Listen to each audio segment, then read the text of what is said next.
బోడే రామచంద్ర యాదవ్ సారథ్యంలో BCY party నేతృత్వంలో BC సింహ గర్జన. బీసీ రక్షణ చట్టం అమలు, రాజధానిలో బీసీలకు 1000 ఎకరాల భూ కేటాయింపులు, బీసీ కార్పొరేషన్లకు నిధులు, సమగ్ర కులగణనతో విద్యా, ఉద్యోగ, ఉపాధి, చట్టసభల్లో 44% రిజర్వేషన్లు ప్రధాన ఎజెండాగా ఈ నెల 22న విజయవాడ గుంటూరు హైవే నాగార్జున యూనివర్సిటీకి ఎదురుగా జరగనుంది. ఈ చారిత్రాత్మక ఘట్టంలో భాగస్వాములు కావడానికి బీసీ సోదర సోదరీమణులందరినీ సాదరంగా ఆహ్వానిస్తున్నాం. కదలిరండి, మన ఐక్యతను చాటుదాం. టీడీపీ నేత పార్టీ ఆఫీసును కూల్చివేశారు రెవెన్యూ ఇరిగేషన్ అధికారులు. ఉండి నియోజకవర్గ ఎమ్మెల్యే అవినీతిని ప్రశ్నించారు పొత్తూరి వెంకటేశ్వరరాజు ఇంటిని, ఆఫీసుని సర్వే చేశారు అధికారుల. తర్వాత ఇక అక్రమాలు ఉన్నాయంటూ అధికారులు కూల్చివేయడం జరిగింది. తీవ్ర ఆవేదనలో అనారోగ్యానికి గురై భీమవరం ఆసుపత్రిలో చేరారు టీడీపీ నేత వెంకటేశ్వరరాజు. ఇక ఎమ్మెల్యేను ప్రశ్నించగానే అక్రమాలు వచ్చాయంటూ కూడా ఆయన ఆవేదన వ్యక్తం చేస్తూ ఉన్నారు. ఈ మేరకు కూడా టీడీపీ శ్రేణులు కూడా వ్యాఖ్యానిస్తూ ఉన్నాయి.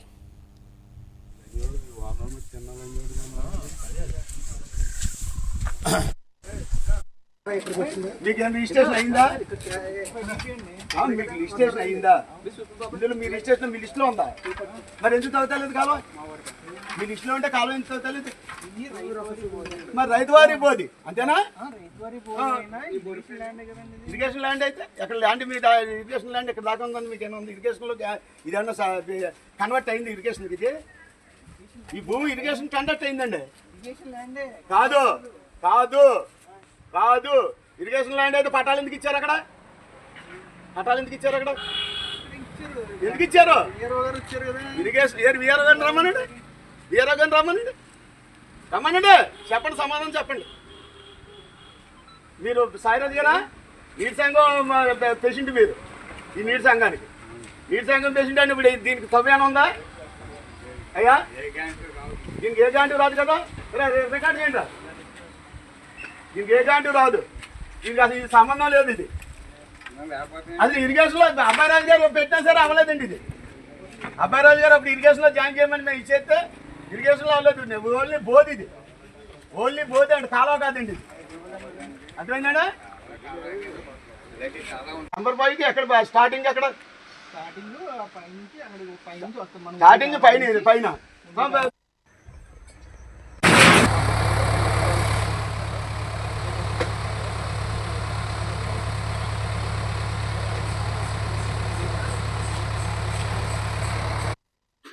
రఘురామకృష్ణరాజు గారు సూటుగానే చూపుతున్నాను. ఏంటయ్యా ఏమన్నావు నువ్వయ్యా? శివదాగిరికి బాకీ ఉన్న వాళ్ళందరూ వెళ్ళి ఆఫీస్కి వెళ్ళి గొడవ చేయమన్నారు. ఎవడన్నా ఒకడు ఇచ్చాడా? నేను వెళ్ళాను, బట్టలు ఇప్పేసి పడుకున్నాను అక్కడ. ఆ శివ జాన్ అడగండి, గేదెలు జాన్ అన్నాడు. ఇక్కడ మా మామయ్య గారి ఇంటికి వెళ్ళి 20 లక్షలు పెట్టుకొచ్చి 80 వాళ్ళు కత్తిమ 60 లక్షలు ఎలక్షన్ అవగానే ఇచ్చేస్తానండి. నో, నా 80 లక్షలు ఇక్కడ ఇస్తేనే నేను కదులుతాను అన్నాను. అదేయ్యా నా చరిత్ర. కనీసం దాని గురించి నేను అడిగితే ఏమన్నారు? నా మీద పోటీ చేశాడు, నేను అడగకూడదు, మీరు దౌర్జన్యం చేసి లాగేసుకోండి, అది చెరువులు ఆపేయండి అంటున్నాడు. ఏంటి ఇంత దుర్మార్గం ఏదైనా ఉందా? మరి నన్ను పంపుతాం ఎందుకయ్యా? మరి పోటీ చేశాడు, మనం వెళ్ళకూడదని చెప్పాలి కదా నన్ను. ఏంటి దుర్మార్గం ఏంటయ్యా? మా మహానుభావుడు నందమూరి తారక రామారావు అసలు ఎటువంటి పోరాటం చేయలేదంటే ఇద్దరు తొమ్మున్నారంట. ఈ భాషతో దాకున్నారు. నేను పోరాటం చేసి వాడి మీద అధికారంలో తీసుకొచ్చాను, వాళ్ళు ఎంజాయ్ చేస్తున్నారని నాకు వదిలేస్తాడని నీకు అంటున్నాడు. చంద్రబాబు నాయుడు నీకు ఇస్తాడు, నీకు పదవిస్తాడా ఇస్తాడా అంటున్నాడు. కాబట్టి జాగ్రత్త. ఉండి నియోజకవర్గం తెలుగుదేశం పార్టీ అభిమానులు, కార్యకర్తలు, నాయకులందరూ కూడా ఉద్యమానికి రెడీగా ఉన్నారు. దానికి నేను మా తండ్రి గారు పర్మిషన్ తీసుకుంటాను. నా తండ్రి గారి పర్మిషన్ తీసుకునే స్టార్ట్ చేస్తాను. నీ వినాశనం ఇక్కడి నుంచి స్టార్ట్ అయింది. పైగా నా గ్రామంలోని ప్రతి పైసా నన్ను కట్ చేసి నువ్వే 5 సంవత్సరాలు లీడని నన్ను మర్డర్ కేసులు పెట్టించి 5 సంవత్సరాలు ఇచ్చేసిన మా లోకేష్ బాబు రెడ్డ బుక్కులో ఉన్న కళ్యాణపల్లి సతీశ్వరాజుకి ఉండి మండల ప్రధాన కార్యదర్శి ఇస్తావా? వెలువరు మా అమ్మవారు ఎంతో పవిత్రమైన అమ్మవారు, మా 20 మా గ్రామ దేవత. నీ ఇష్టం వచ్చినట్టు అరాశించి 3 గ్రామాలకి డైరెక్టర్లు ఇచ్చేసి ఈ కళ్యాణపల్లి సతీశ్వరాజుని చైర్మన్ చేద్దామా? అది ఏమనుకుంటున్నావు? కొడుకు అడిగితే ఏమంటున్నాడు? వీడు మహారాజు అంట, కొడుకు యువరాజు అంట. మా ఇష్టం, ఆడు మా మనిషి. వైఎస్ఆర్ లోని ఇన్ఫర్మేషన్ అంతా మాకు ఏంటి అసలు ఏమనుకుంటున్నావా? మాదా నిర్మల పురస్కారం అవార్డు గ్రహీతం నేను. ఉమ్మడి పశ్చిమ గోదావరి జిల్లాలో రాష్ట్రపతి అబ్దుల్ కలాం చేతుల మీద ఢిల్లీలోని. ఇక ఇదే అంశం గురించిన డీటెయిల్స్ మా ప్రతినిధి సాయిని అడిగి తెలుసుకుందాం. సాయి, ఇటు రఘురామకృష్ణరాజును ప్రశ్నించిన తర్వాత వెంకటేశ్వరరాజు విషయంలో కూడా ఈ రకంగా అంటే తన కూల్చివేతను చోటు చేసుకోవడంతో కూడా ఇది ఒక చర్చనీయాంశంగా మారింది. అసలు పూర్తి డీటెయిల్స్ ఏంటి, ఏం జరిగింది? ఏప్రిల్ టీడీపీ రాష్ట్ర నిర్వాహక కార్యదర్శి పోతూరి వెంకటేశ్వరరాజు గారు అయితే రఘురామరాజు దౌర్జన్యం బయటపెట్టినందుకు కక్షతో ఇలా చేస్తున్నారంటూ కూడా ధ్వజమెత్తారు.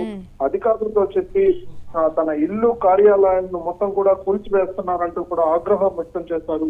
మనం చూడొచ్చు, ఉండి టీడీపీలో వర్గపోరు అయితే పరాకాష్ఠకు చేరిందని చెప్తా ఉన్నారు. అయితే పార్టీలో నాకు జరిగిన అవమానం ఎవరికి జరగలేదంటూ కూడా చెప్తా ఉన్నారు వెంకటేశ్వరరాజు గారు. అయితే అక్కడ మొత్తం కూడా టీడీపీ రెండు వర్గాలుగా చెంది ఇద్దరు కూడా కొట్టుకుంటున్న పరిస్థితి అయితే అక్కడ కనిపిస్తోందంటూ కూడా చెప్పుకోవచ్చు. అయితే నీకు పతనం మొన్న కూడా ఈ ప్రెస్ మీట్ పెట్టి కూడా నీకు పతనం మొదలైంది, సో ఇంకా చూసుకో, టీడీపీ కార్యకర్తలందరూ కూడా మొత్తం సీరియస్ అవుతారు ఇంకా నీ మీద అంటూ కూడా ప్రెస్ మీట్ లో చెప్పడం జరిగింది. టీడీపీ పార్టీ ఉండి అడ్డ ఇక్కడ, సో ఇక్కడ ఏదన్నా వర్గపోరు ఏదన్నా చిచ్చు పెడితే మాత్రం బాగోదంటూ కూడా సీరియస్ వార్నింగ్ ఇచ్చిన పరిస్థితి.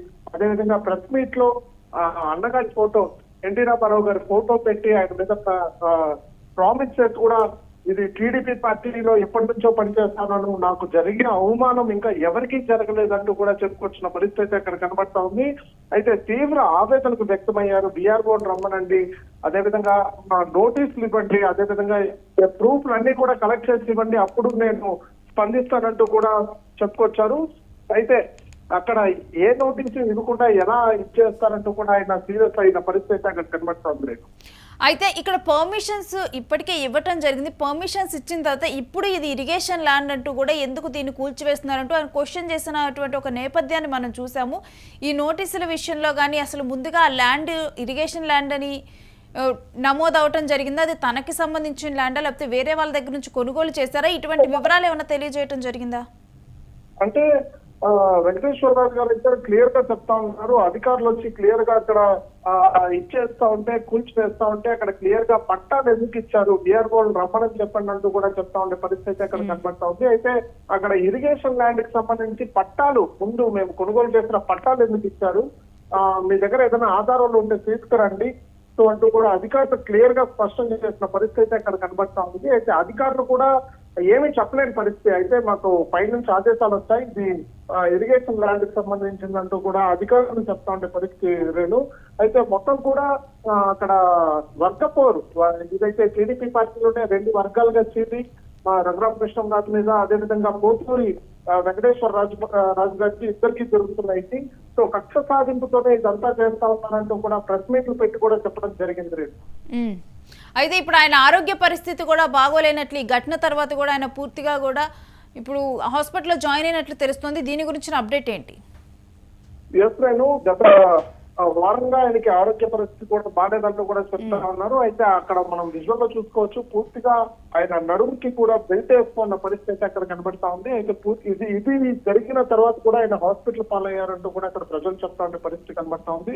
అయితే పూర్తిగా అసలు విఆర్ఓ రాలేదు, పెద్ద పెద్ద అధికారులు రాలేదు, అసలు చిన్న చిన్న అధికారులు పంపించి ఇవన్నీ చేస్తా ఉన్నారు. అసలు నాకు జరిగిన అవమానం అంతా ఇంత కాదంటూ కూడా తీవ్ర ఆవేదన వ్యక్తం చేస్తా ఉన్నారు. అయితే దీనికి సంబంధించి టీడీపీ నారా లోకేష్ గారికి కానీ, అదేవిధంగా చంద్రబాబు నాయుడు గారికి కానీ నేను తెలియజేస్తాను, ఇక్కడ జరుగుతున్న ఇష్యూస్ గురించి కూడా గట్టిగా స్పందిస్తానంటూ కూడా చెప్పుకొచ్చారు. అయితే ప్రస్తుతం అయితే హాస్పిటల్లో ఆయనకి కొంచెం కొంచెంగా చికిత్స అందిస్తా ఉండే పరిస్థితి అక్కడ కనపడతా ఉంది. ఎస్ఐ దీనికి సంబంధించి తెలుగుదేశానికి సంబంధించినటువంటి అక్కడ ఉన్నటువంటి వారు కానీ మిగిలిన నేతలు ఎవరైనా కానీ స్పందించారా? ఏం మాట్లాడుకుంటున్నారు?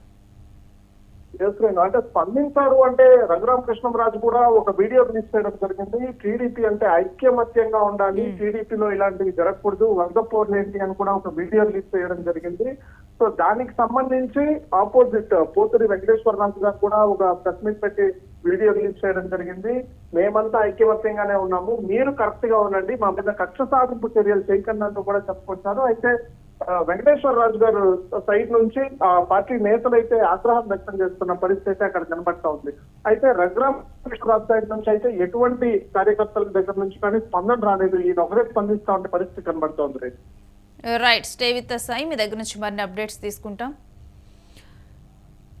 ఇక వెంకటేశ్వరరాజు రఘురామకృష్ణరాజు వీళ్ళిద్దరి మధ్య కూడా గత కొన్ని రోజుల క్రితం కూడా ఆరోపణలు చోటు చేసుకున్నాయి. వెంకటేశ్వరరాజు రఘురామకృష్ణరాజును ఉద్దేశిస్తూ కూడా పలు రకాల వ్యాఖ్యలు చేశారు. ఆ తర్వాత ఇప్పుడు పొత్తూరి వెంకటేశ్వరరాజు ఇంటి మీదకి ఆఫీస్ మీదకు అధికారులు రావటము, సర్వే అనటము, ఆ తర్వాత ఆ ల్యాండ్ ఇరిగేషన్ పేరు మీద ఉన్నాయంటూ కూడా తన ఆఫీసును ఇల్లును కూల్చివేయడంతో కూడా తాను తీవ్ర ఆవేదనకు గురయ్యారు. ఇది తనకు జరిగిన అవమానంగా కూడా తీవ్ర అవమానంగా తాను భావించారు. ఇక ఆ తర్వాత తన ఆరోగ్యం కూడా దెబ్బతినటంతో కూడా తాను హాస్పిటల్లో జాయిన్ చేయడం జరిగింది. ఇక జాయిన్ అయ్యారు. ఇక ఇదే అంశాన్ని అధిష్టానం దృష్టికి మంత్రి లోకేష్ దృష్టికి తీసుకొని వెళ్లనున్నట్లుగా తెలుస్తోంది.